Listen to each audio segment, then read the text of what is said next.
পর্যাপ্ত চিকিৎসক নার্সের অভাবে প্রয়োজনীয় সেবা থেকে বঞ্চিত ফেনী জেনারেল হাসপাতালের রোগীরা। প্রায় ৫০০ রোগীর সেবার জন্য রয়েছে মাত্র ৫৬ জন চিকিৎসক, নেই প্রয়োজনীয় নার্স।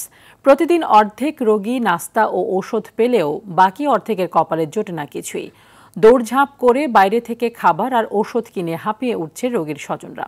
ফেনী প্রতিনিধি আজাদ মালদারের রিপোর্ট, জানাচ্ছেন লামিয়া তানজিন মাহমুদ।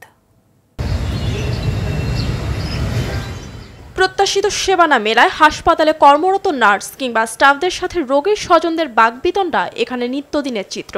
ওষুধ তো দূরে থাক, সাধারণ সুযোগ সুবিধাটুকু আশা করাও যেন জেলার সরকারি এই হাসপাতালে বিলাসিতা।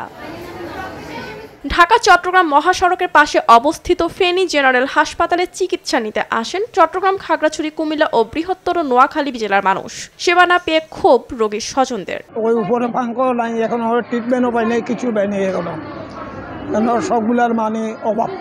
আসার পরে একজন হিন্দু মহিলা আসছিল, মহিলা আমার খুব দুর্ব্যবহার করছে।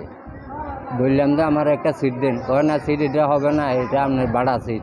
সব কিছু আমরা কিনে কেনই সব কিছু চালাইতে আছি টাকা পয়সা দিয়ে। ওনার ওখান থেকে কোনো চিকিৎসা পাইনি আমরা আজ পর্যন্ত, এখনো কিছুই পাইনি। চিকিৎসা দেয় না, বাইরে ওষুধ কিনে যাই, তারপরে সকালে নাস্তাও দেয় না, ভাতও দেয় না।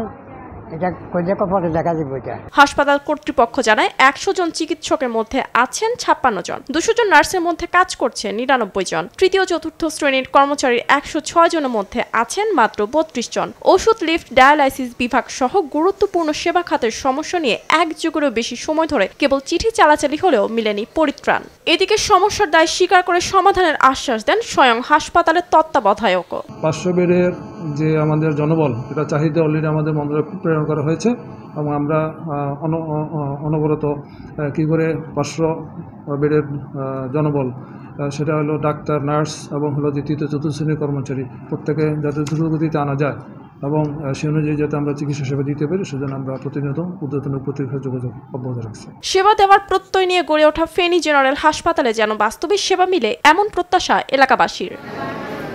লামিয়া তানজিন মাহমুদ, RTV।